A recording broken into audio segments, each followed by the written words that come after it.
मोहतरम नाज़रीन, आज हज़रत नूह अलैहिस्सलातु वस्सलाम और तूफ़ान नूह और कश्ती नूह का बयान लेकर हम हाजिर हैं।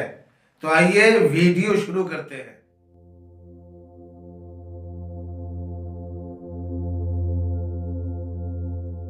हज़रत नूह अलैहिस्सलातु वस्सलाम का असली नाम अब्दुल गफ्फार या अब्दुल जब्बार है। नूह आपका लक़ब है। हजरत नूह अलैहिस्सलातु वस्सलाम को शेखुल अंबिया कहा जाता है। हजरत आदम अलैहिस्सलाम और हजरत नूह अलैहिस्सलाम के दरमियान 1100 साल का फासला था। 950 साल हजरत नूह अलैहिस्सलातु वस्सलाम ने अपनी कौम की तबलीग फरमाई और जब तूफान नूह आने वाला था हजरत नूह अलैहिस्सलाम की बद्दुआ से, तो अल्लाह तबारक व तआला ने हजरत जिब्रील अमीन अलैहिस्सलातु वस्सलाम को हजरत नूह अलैहिस्सलाम के पास भेजा, जिन्होंने आपको कश्ती बनाना सिखाया। हजरत नूह अलैहिस्सलाम की कश्ती पूरे 2 साल में तैयार हुई, जिसकी लंबाई 300 गज, चौड़ाई 50 गज और ऊंचाई 30 गज थी।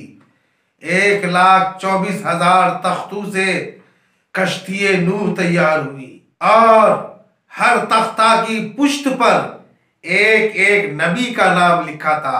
सबसे आखिरी तख्ता की पुश्त पर मुहम्मदुर रसूलुल्लाह लिखा था। कश्ती नूह में 3 तबके बनाए गए थे। सबसे नीचे वाले तबका में वहशी जानवर और दरिंदे मौजूद थे। बीच वाले दर्जा में चौपाए वगैरह को रखा गया था और सबसे ऊपर वाले तबका में खुद हजरत नूह अलैहिस्सलाम और आपके साथी थे और हजरत आदम अलैहिस्सलातु वस्सलाम का जसद मुबारक भी था।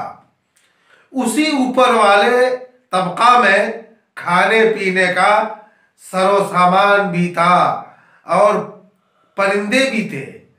10वीं रजब को कश्ती पर सवार हुए और 10वीं मुहर्रम को जुमा के वक्त पूरे 6 माह के अरसा में जूदी पहाड़ पर उतरे।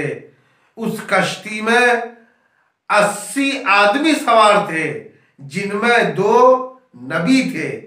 एक तो हजरत आदम अलैहिस्सलाम का ताबूत और दूसरे खुद हजरत नूह अलैहिस्सलातु वस्सलाम। अल्लाह तबारक व तआला अंबिया किराम की मोहब्बत को हमारे दिलों में अता फरमाए।